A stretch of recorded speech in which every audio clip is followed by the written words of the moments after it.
Good afternoon, Chaplain Leslie here, bringing you our Thursday afternoon Thoughts to Grow On meditation. This is for Thursday, July the 17th, and I'm glad you are with me this afternoon.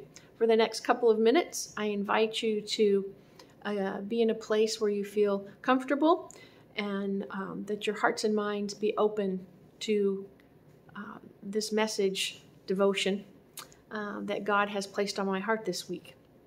Every so often, God gives me a gift, something that I'm maybe looking for, but didn't realize I was looking for.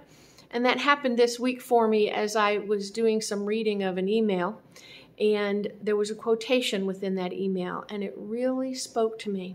And so I'd like to share that little passage, that little writing with you this afternoon. It's from Henry Nouwen.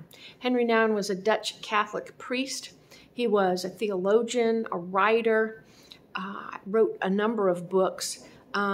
Many of them are required reading for seminary students, and they are very good for anyone who would like to be in better touch with themselves spiritually. And so, hear these words that he wrote. The more I think about the human suffering in our world and my desire to offer a healing response, the more I realize how crucial it is not to allow myself to become paralyzed by feelings of helplessness and guilt.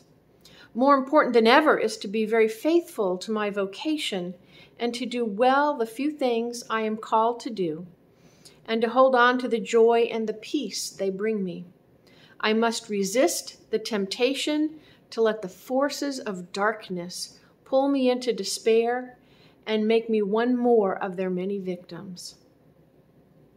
As I read these words, as oftentimes is the case, there were two that really spoke to me, and those were joy and peace.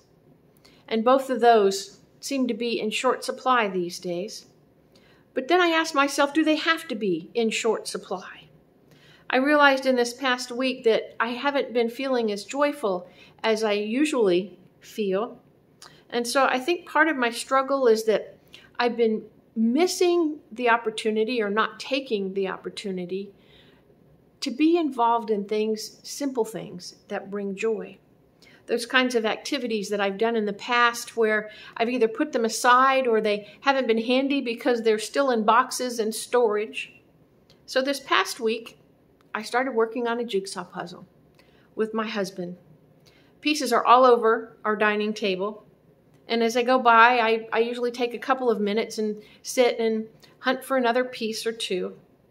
And I smile. And before long, I will be diving into another project. When I was out this week, I bought 2 skeins of yarn and a crochet hook.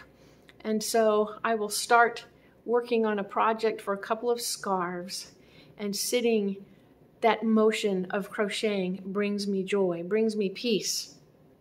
Simple activities they are, and simple joys, but no less meaningful. And I think as we add those things up, add up those simple joys, that they become far more profound than we might believe them to be.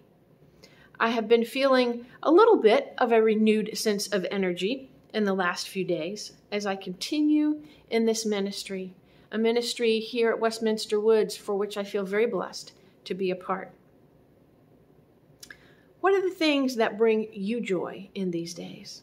I think it's very easy for us to pay attention to the things that we are missing, the things that used to bring us joy that we can no longer be a part of, but I do believe that there are things still, right now today, that can bring us joy. So I invite you to think about those things in these next few days. What are those activities that bring you joy? I pray that you will rediscover them in this week as you are making your way through this season, as we all are making our way through this season. And may those simple joys bring a smile to your face and warmth to your heart. And until next time, peace.